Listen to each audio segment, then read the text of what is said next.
session. The Honorable Mike Wong presiding. Good afternoon. Have a seat. Thank you.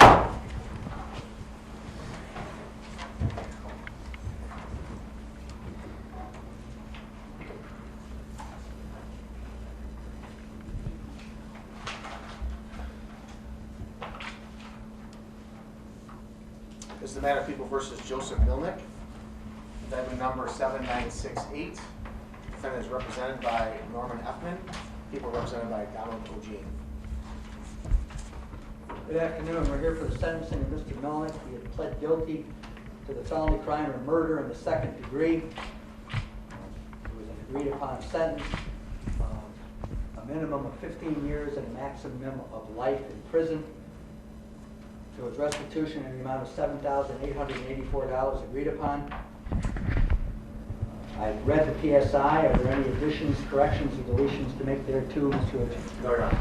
Mr. Allen? No, Your Honor. I've also read the sentencing memorandum supplied by the defense counsel, Mr. Effman. You've received a copy of it, Mr. O'Gene? I have. Any other documents regarding sentencing that the parties would like the court to review, Mr. O'Gene? No, Your Honor. Mr. Effman? No, Your Honor. My understanding that several individuals want to speak on behalf of the victim of this crime, Mr. O'Gene? Yes, Your Honor. We have two people. First person would be Christina King. Christina, come on up. All right, so we're going to state your name. So she has to type it down and try not to read really fast because she's going to have to take everything down. Right? So if I say, hey, slow down, that's why I'm saying that. Okay? So go ahead and just state your name. My name is Christina King. Robbie, Robert Irvine III is my boyfriend. On March 7, 2018, my life, as well as many others, changed forever. When I told Robbie goodbye, I love you, have a good day at work, I didn't know nor imagine that would be the last time I ever saw him. Until the day I had to look at him laying in the casket, and because of Joe, it wasn't the face I kissed goodbye days prior. It was reconstruction and makeup. Damage to the point friends and family couldn't properly say goodbye. To a point his daughter couldn't look at her dad and say goodbye. He knew every step of what he was doing when he shot Robbie, not once, twice, 3, but 4 times in cold-blooded murder with no hesitation. Was Robbie posing a threat to Joe? He, out of all people, knew Robbie could be difficult. In the last 6 months or so, Robbie had worked on changing that, and Joe took that from him. He was building a relationship with his daughter, and instead of them spending Easter together, we wrote messages on balloons and sent them to him. His daughter, forced to live with complete strangers who wouldn't exist if Robbie were still alive, taken from everything and everyone she's known and loved because her father was robbed of any chance he had to step up in certain situations.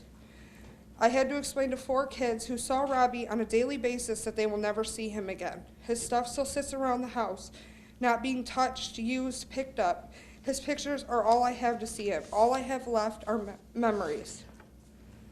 Joe caused all this unnecessary hurt for what? Joe lived his life, had his career, enjoyed his retirement, and he selfishly took all of that from Robbie.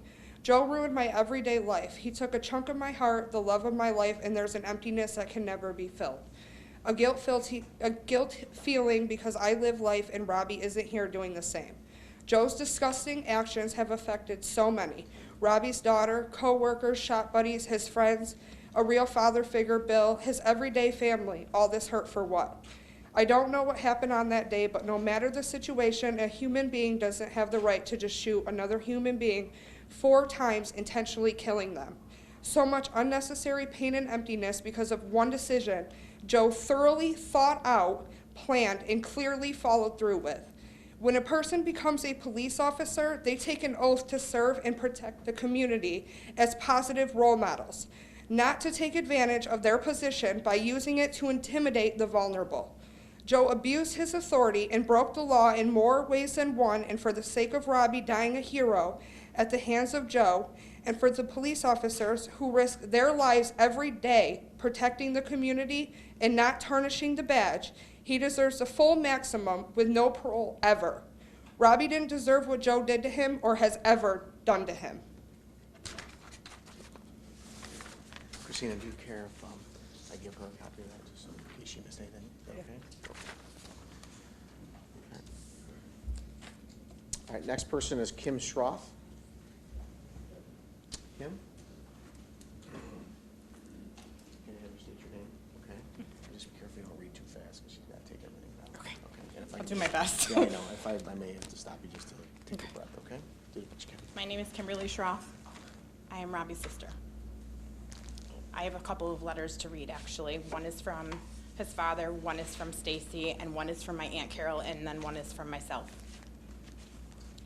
Mr. Mlyniec, you're a law enforcement officer.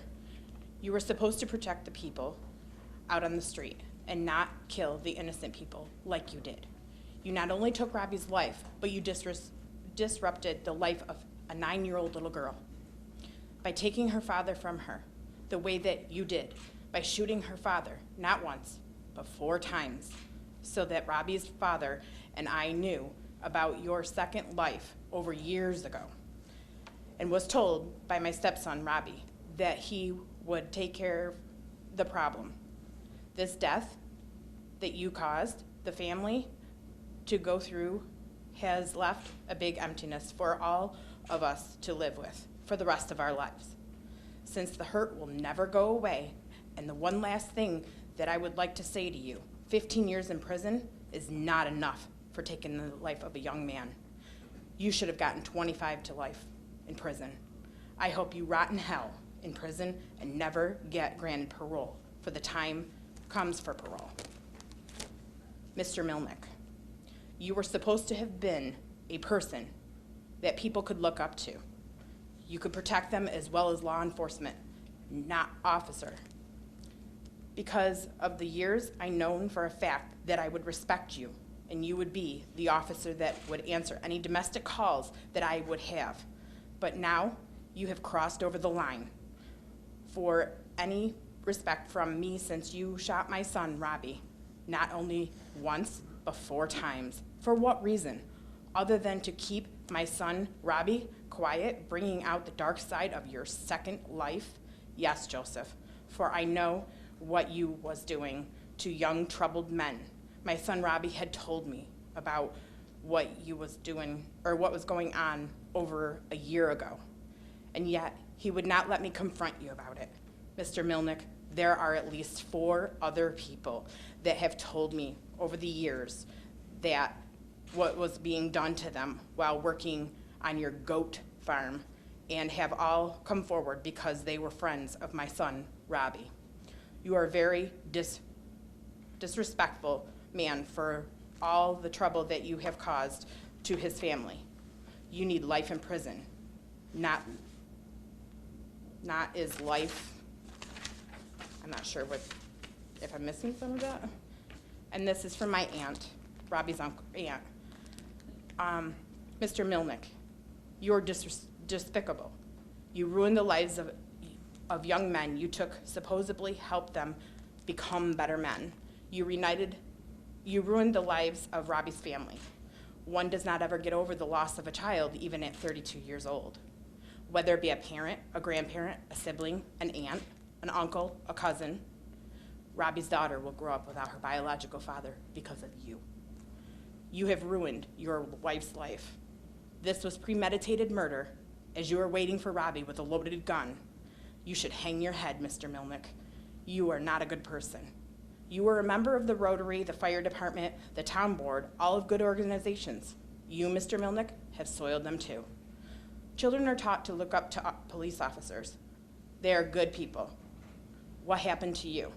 You used your job for your own personal needs. 15 years behind bars is not enough for you, Mr. Mlyniec. You took the life of another human being and tried to hide the guilt and the shame of your sexual preferences. I am so very sorry that Robbie had to lose the best years of his life due to you, but I am very proud of him for keeping you from molesting other young men. Mr. Mlyniec, you are despicable. And that was from my Aunt Carol. As I'm sitting here trying to plan out what I wanted to say to you today, I'm not sure how I can live, or how you can live with yourself. You are a lying, self-centered, manipulative, so-called law-abiding officer. I sit here in disgustment. Just thinking, to think my brother and all these men that you have hurt deserve They didn't deserve your selfless acts that you have done for so many years. My little brother was a good person. As kids, I can remember being his big sister. As usual, I practically partially raised him. Always watched him after school, when my mom and dad went out. He was my little sidekick. He was my little brother, always up for a challenge.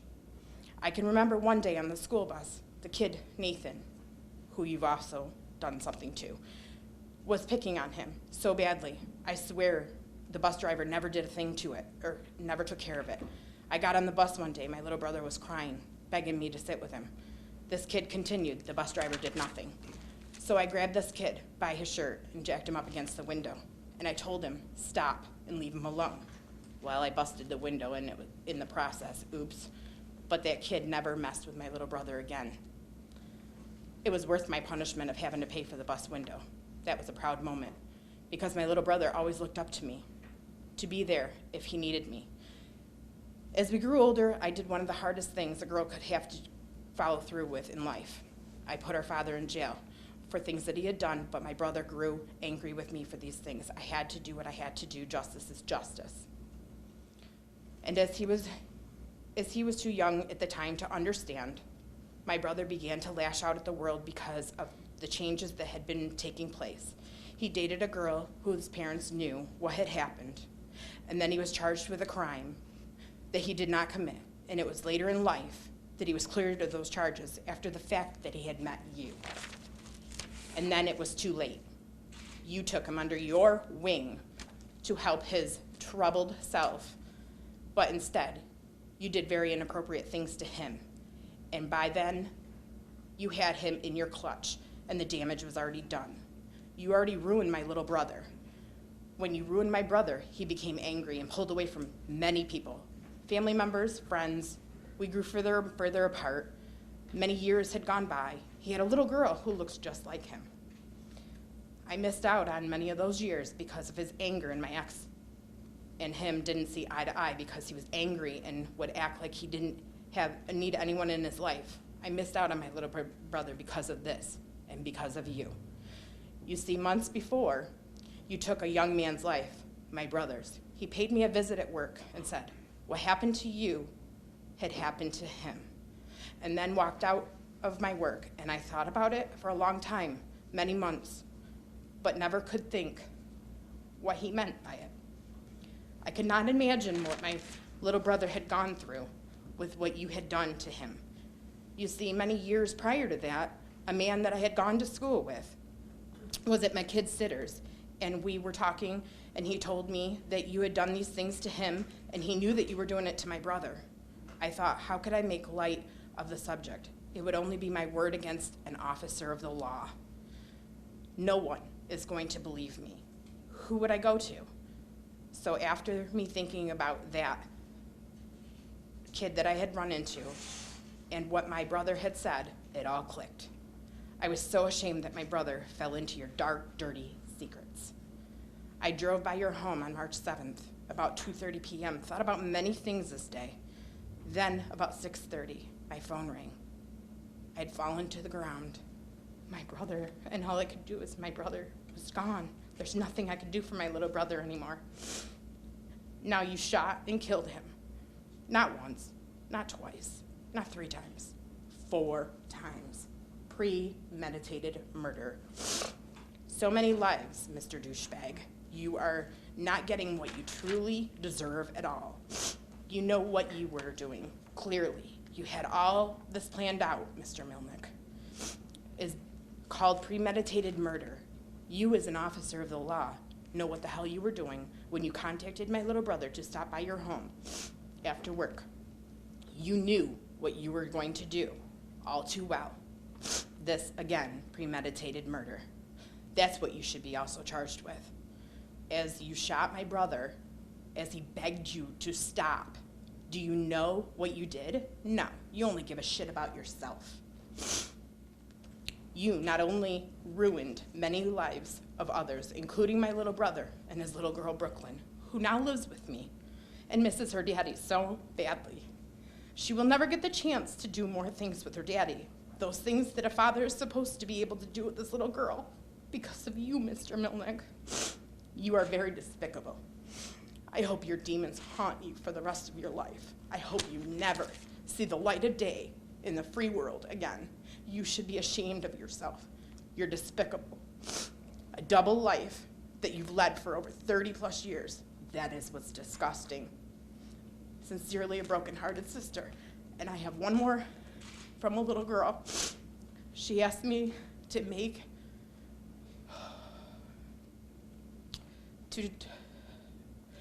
she wants you to know that she's sorry that she ever called you Grandpa Joe. She truly hates you for what you did to her daddy.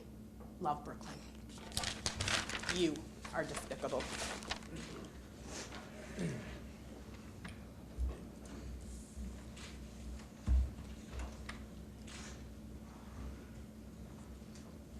On behalf of the people, any further comments? Mr. Judge, just briefly, clearly the sentiments of both victims, representatives of the victim, are succinct and well put. I would just add that the people's position clearly, for the purposes of the parole board, when it comes to that time, that they deny any sort of parole for Mr. Mlyniec, and it is our hope that he serves his natural life in prison and never sees the light of day. Thank you. Mr. F. Thank you, Your Honor. I suppose that these are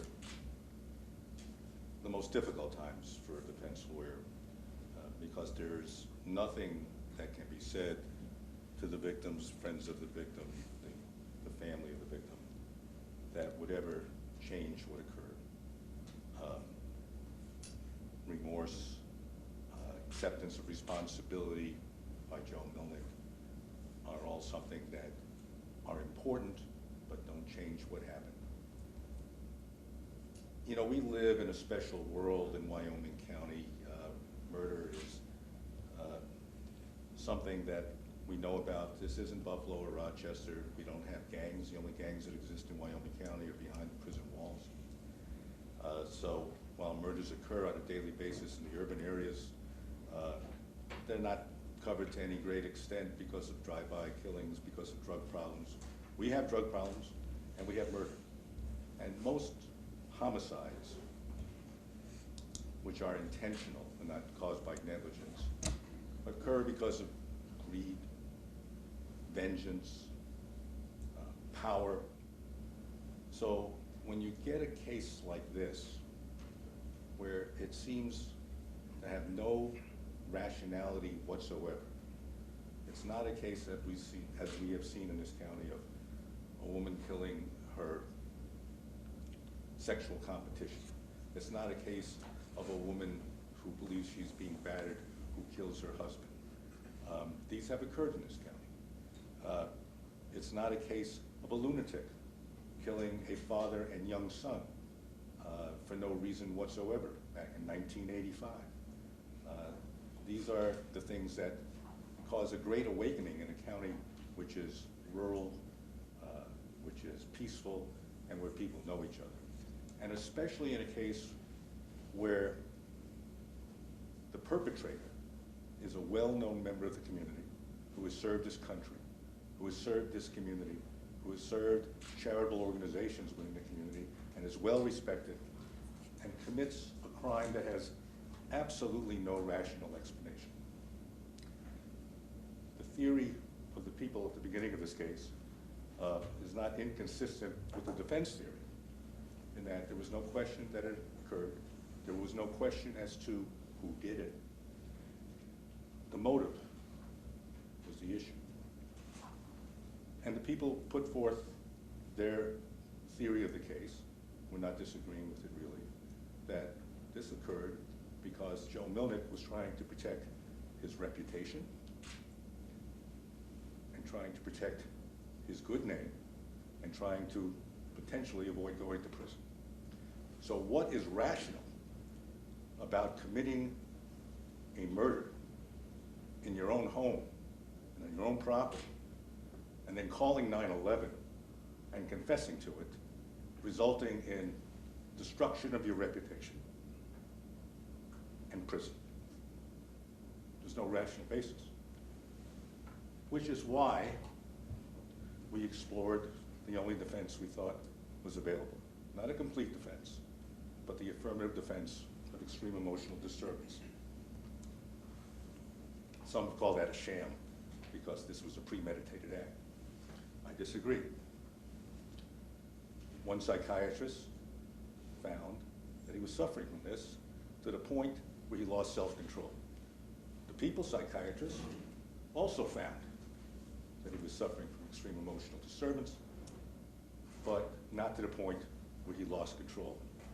So we come down to a decision. And I think this goes to Joe Mlyniec's remorse, sorrow, and his view of what happened after the fact. If this went to trial on a defense which could at best result in a manslaughter conviction, the family, friends of Robbie, as well as Joe, would have suffered the consequences of the details of this horrible act. The human toll would have been extraordinary. So he accepted responsibility, avoided that tragedy to pile on the original tragedy, accepted responsibility. He knows that he is in for potentially a life sentence. He knows that because of his background, he is a danger within our correctional system. I'm asking the court to recommend protective custody because of our familiarity with what can occur in a correctional setting with former law enforcement. And I want to commend the probation department for putting together what I believe to be a fair and balanced pre-sentence report.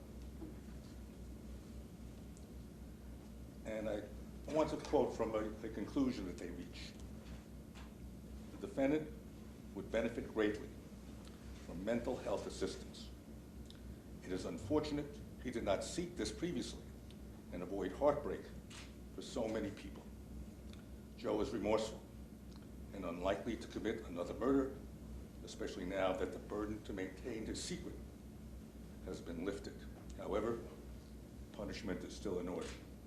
We acknowledge that. I would ask permission to provide Mr. Mlyniec with a copy of the pre-sentence report omitting the victim impact statements. And I've separated them. And I want to also further acknowledge that he has paid the restitution as indicated for the funeral expenses. And it's not an apology, it's an attempt to understand the human condition that brought us here today. This was not a planned murder in the traditional sense, because you don't plan a murder that you might have been able to get away with, given your background and the fact that it occurred in your own home. But you didn't. You called immediately and surrendered and confessed. This was an emotional crisis. The tragedy is clear for everybody involved. Thank you, Your Honor.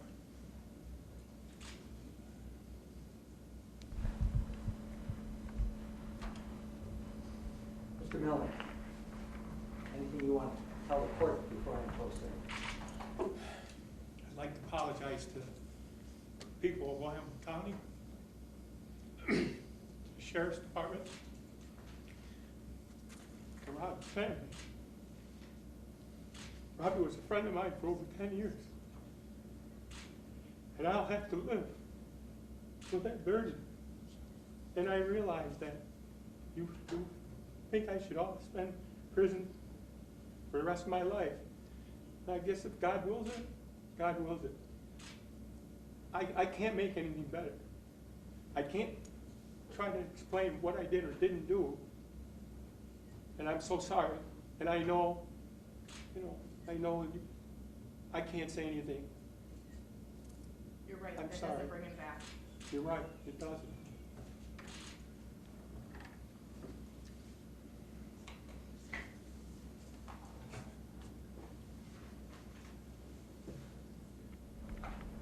Judge, before you speak, I would acknowledge the payment of the restitution, and I have no objection to the Wyoming County portion of the PSI, excluding the victim impact statement being given to the defendant. So ordered.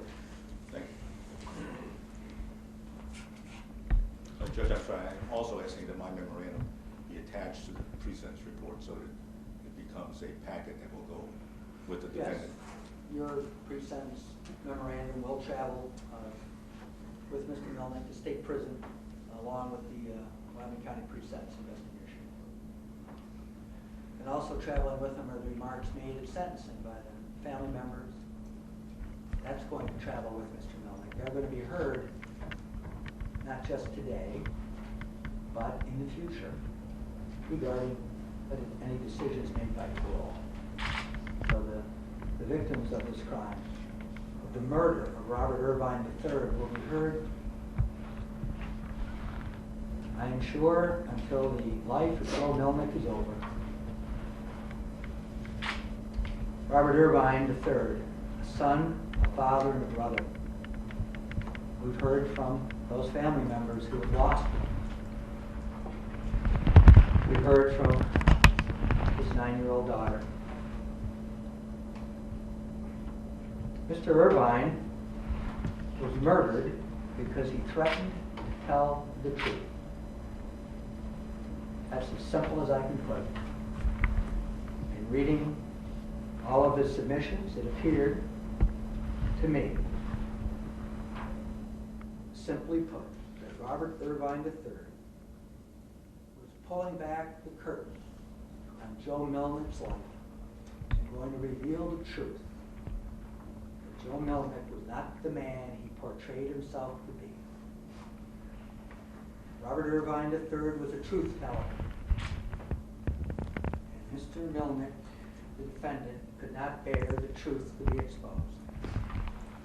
So he invited him to his house and he shot him 4 times. Dead. Joe Mlyniec has pled guilty to murder in the 2nd degree. That with intent to cause the death of Robert Irvine III, caused the death of Robert Irvine III by shooting him.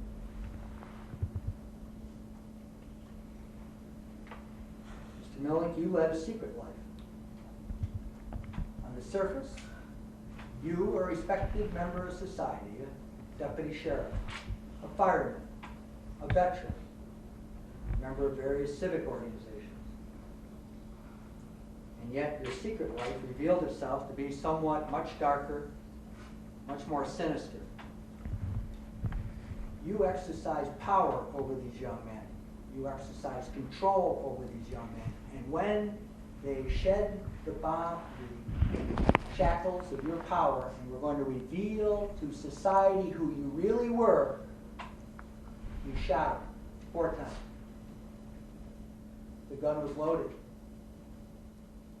And you met him at the door and you shot him. Not once, not twice, not 3 times, 4 times until he was dead. I agree with Mr. Effman. It makes no sense. Murder never makes sense. I'm not going to try to figure this out. But I'll tell you, a guilty conscience needs no accuser. And you have been living with a guilty conscience for your entire adult life.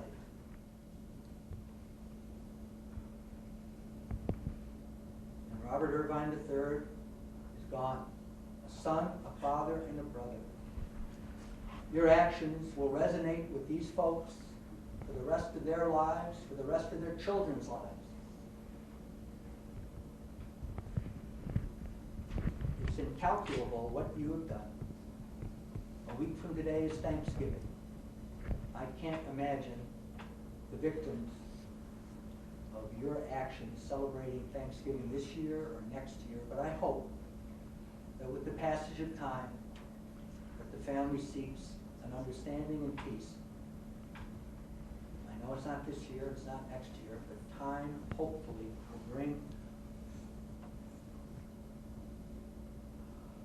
some sense of relief.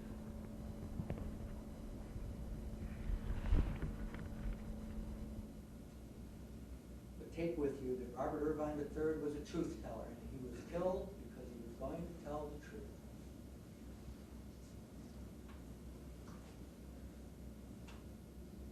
Based upon your conviction of murder in the second degree, it's the sentence of this court that you're sentenced to an indeterminate state prison sentence. With a minimum term of 15 years and a maximum term of your natural life.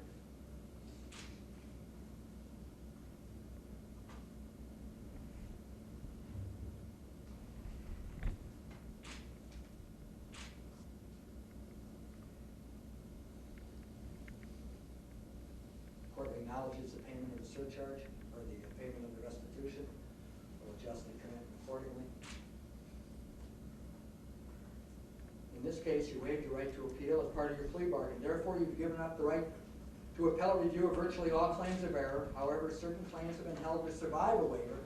I must tell you that you do still have the right to file an appeal. Your attorney can advise you with regard to whether any valid legal basis exists for filing an appeal in your case, given your waiver. If you decide that you wish to appeal, you should be advised that you must file a notice of appeal within 30 days of today's date.